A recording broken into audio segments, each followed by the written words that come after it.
Yo guys, it's Yugi Aiden here, and today I'm giving you my undefeated deck profile of my Evil Eye Hakai, or in other terms, Evil Eye Unchained. And it surprisingly went undefeated without me realizing the other combos I could be doing, because I'm still in the process of learning this specific deck. And as you all well know, the deck is predominantly about my hero deck, and I decided to step away from that this week. Well, last week, and I'm probably going to play this again through the tournament for the next OTS store playmat. And as you all can see here, I managed to get the Trishula playmat, and that was with my heroes a couple of weeks ago. And the deck profile didn't really need to be done because the only thing that was changed was Exquerdo for Hero Blast, and that was the only change I did into the deck for the whole thing, so I thought it was pointless making a deck profile over that. But if you do want to see that deck profile, give it a thumbs up, comment saying you want to see my hero deck profile for winning the Trishula playmat, and I'll try and get it out as soon as I can. So, without further ado, let's get to the Evil Eye Hakai. So, for the Evil Eyes in the main, we play Triple Sergil.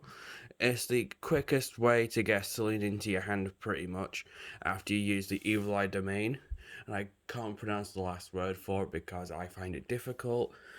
So you play 3 Sergil, the Watch of the Evil Eye, and the 1 Basilisk, Familiar of the Evil Eye, and that's pretty much the Evil Eye engine.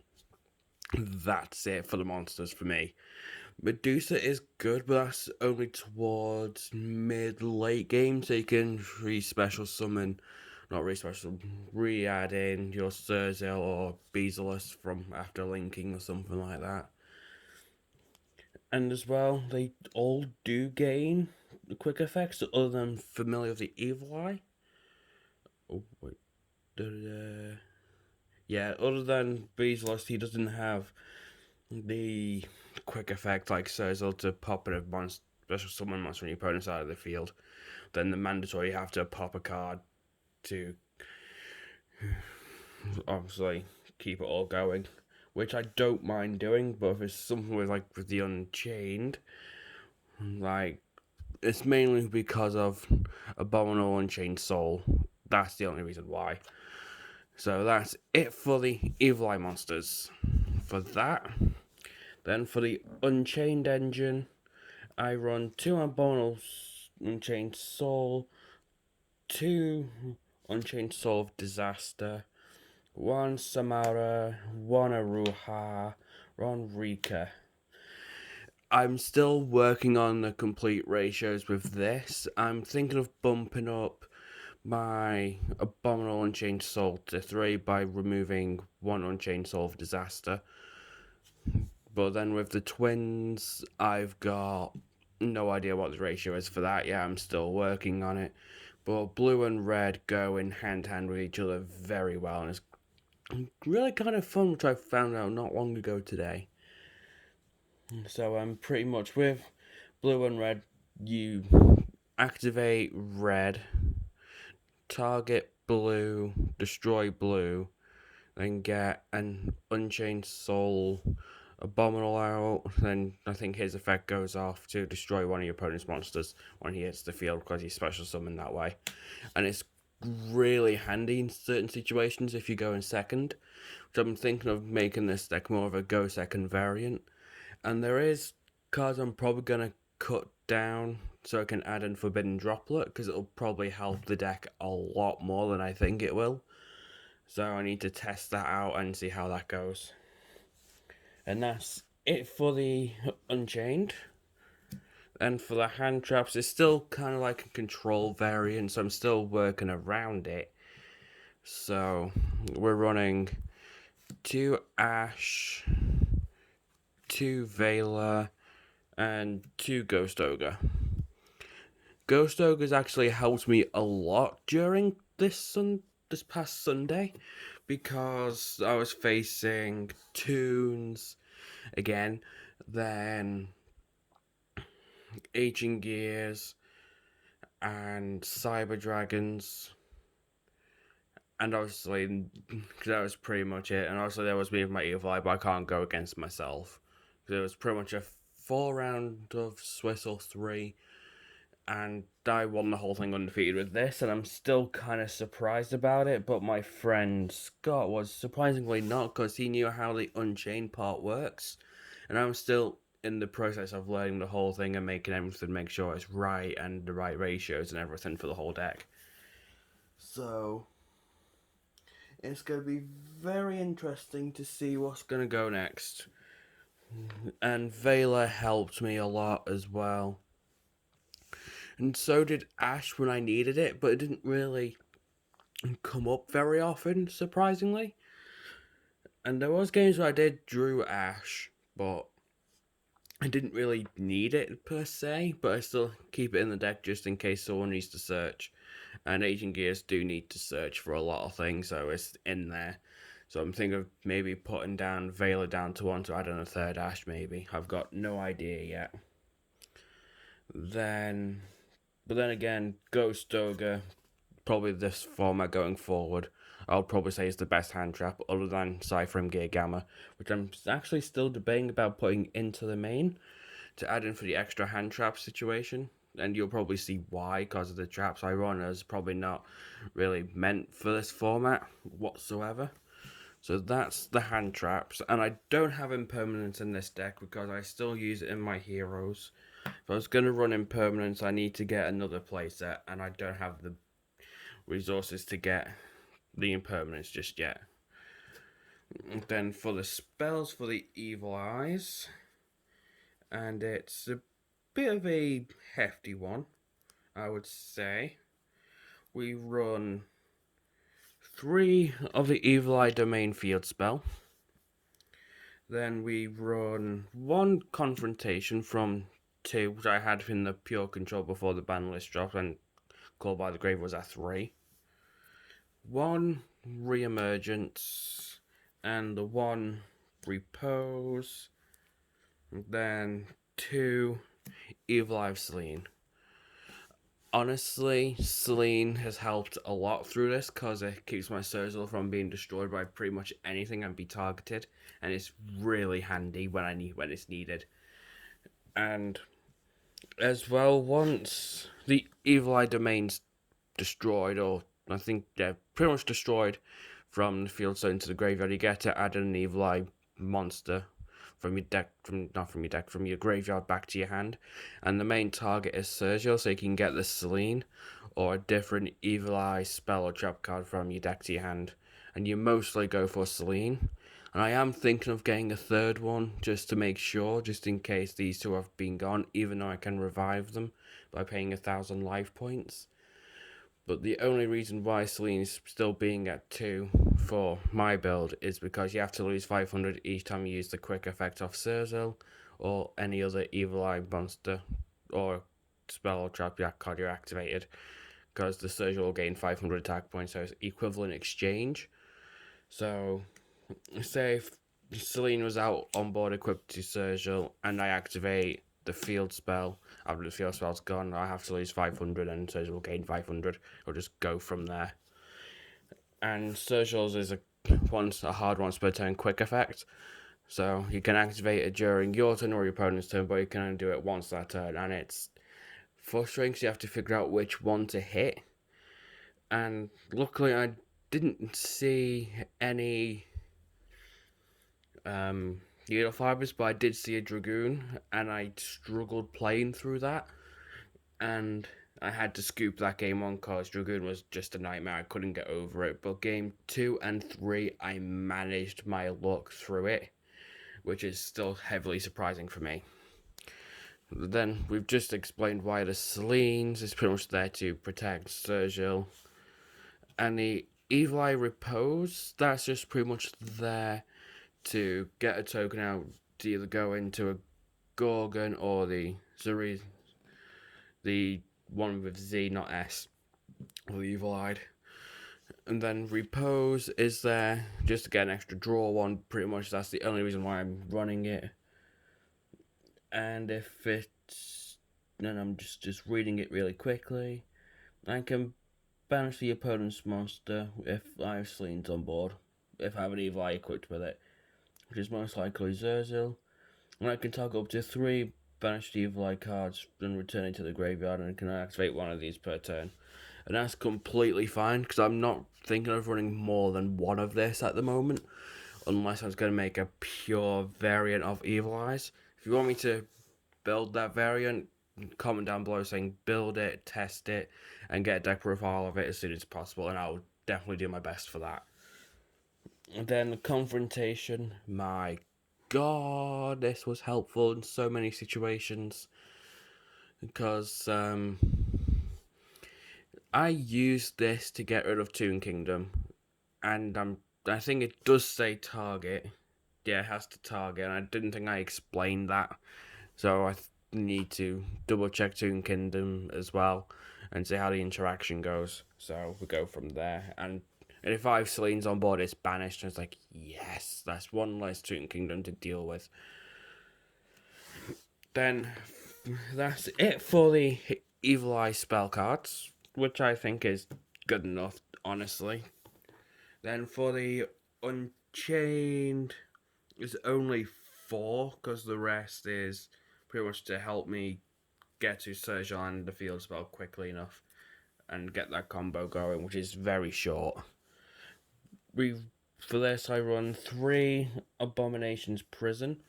That's pretty much only if I don't have Sergio, I'll get to add in and somehow pop one of my own back rows, or itself I have another one set. And it's normally going to be used to special summon Abominable Unchained Soul from the deck or my hand. Then I get the pop effects when he's special summoning. That's awesome when you get it. But if you can't, then it's a bit of a massive struggle. I'm still, obviously, keep reminding of you lot, I'm still learning the process of the deck. And I'm pretty sure I'll figure out the right ratios soon enough. I just don't know when that's going to be. Then the last one is the Wailing of the Unchained Souls. I don't actually activate it to get the draw 1. I'm only setting it just so I can get the Unchained monster out from the deck to the grave. Not deck to the grave, from the deck to the field. And that's pretty much it. The draw 1 is nice, but I don't really get it. So I'm not thinking of cutting it out completely. But if I do, I'll probably substitute it with an imperm or something. I've got no idea. So that's them. Then for the extra engine cards, just to try and get it, I'm running 2 Pot of Dualities. And I'm aware it stops special summoning, but that's only because if I don't have any of the Unchained Souls of I'm going to keep that in, because why not? Because I don't edit my deck profiles, because I don't have the means to at the moment, because I don't know how to edit yet. I will also obviously show the top 3 cards, and if one of those is the field spell and Surge, I was like, okay, get the field spell, get Beazless, the Familiar Evil Eye, then normal summon Surgial to get the Celine, and goes from there. Then the last pot cards I use is Pot of Extravagance, and Pot of Extravagance is pretty much a must to deck thin, not deck thin, but help get the cards you need into your hand quickly to get the Sergil, the Evil Eye Domain, and the Celine, pretty much nearly anything. And luckily enough, you can use Pot of Duality after, because it's adding, not drawing, and some people might forget about that, which is kind of funny in a way, but you add in, not draw, which I find awesome about it, so you can run both. Then, for the last spell card, I play Scapegoat. I don't know why I still run it, but Scapegoat's there if I need it. So, yeah, that's pretty much there to make sure I don't keep dying straight away. Unless Dragoon negates it, which I'm thinking of just getting rid of anyway. Then for the questable trap cards, I'm running 1 summon limit, 2 crackdown, and 2 evil eye retribution. The retribution is really handy because if Celine is on the board, it pretty much becomes the end part of Super Poly where nothing can interrupt it, which is awesome. I love that so much. But even though I'm running it at 2, if I have Celine in my hand and Sergio, I'll probably search this or the Evil Eye Confrontation. It just depends what mood I'm feeling in. If I know my opponent's playing Toons, if he gets Toon Kingdom, I was like, no, I'll Retribution it. Then if he tries to activate another one, I will. He has to banish 3 for cost, then I will use it. Even then, just negate the activation and destroy it. And it's really handy. Summon limit doesn't really come up anymore, so that's probably going to be cut completely for the 3rd Abominable Unchained Soul. So, just go from there. Then obviously Crackdown's there to steal your opponent's monster. They can't do anything with it, because ha. So, and also, I am thinking of cutting these 3 out, but I need to find decent replacements for them before Sunday if I decide to take them out, and I haven't figured anything out yet. But I'm getting somewhere with it, and I'm thinking of running Dog Ruler No More for it, but I've got no idea yet. I need to test it all out again and again to try and realise that, okay, this is how the deck's going to be. I need to keep it that way. It's all banless and stuff. Because I was running 3 Call by the Grave, but then the ban list dropped it to 1. It's like, okay, I need to replace it pretty much ASAP. But once I get Forbidden Droplet, these 3 are probably going to get cut out so I can main them instead. And that's it for the traps. For the extra deck, for the Evil Eye, we won 2 Gorgon and 2 of the Link 3, and I can't pronounce it properly, but it's the Ruler of the Evil Eye.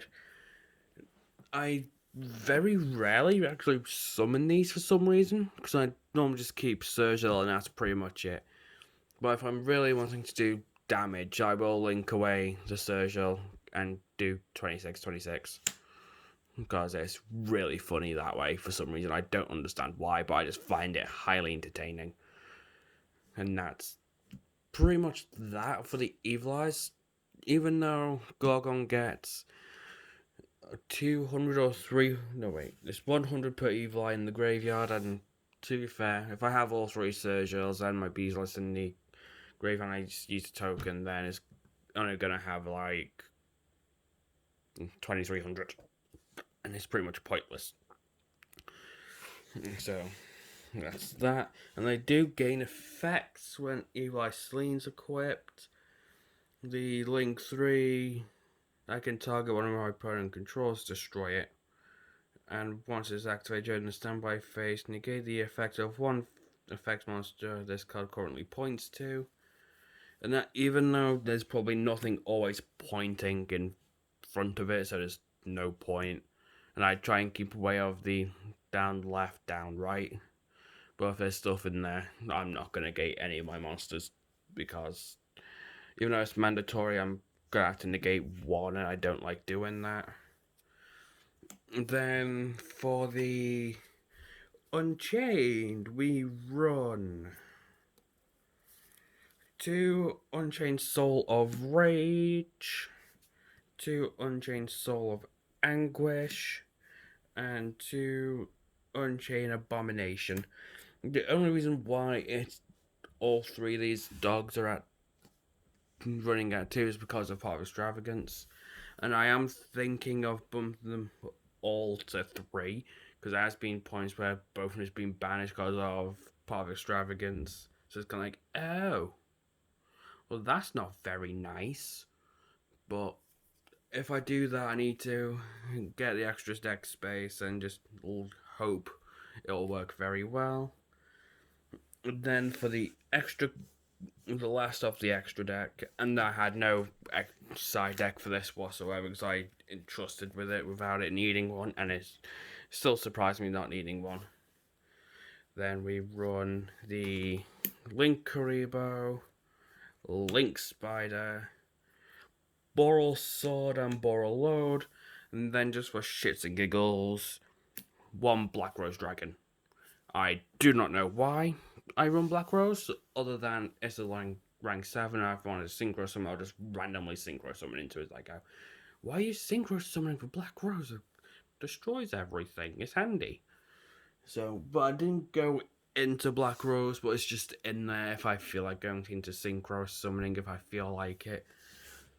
So, yeah, that's my Evil Eye Hakai / Evil Eye Unchained deck profile.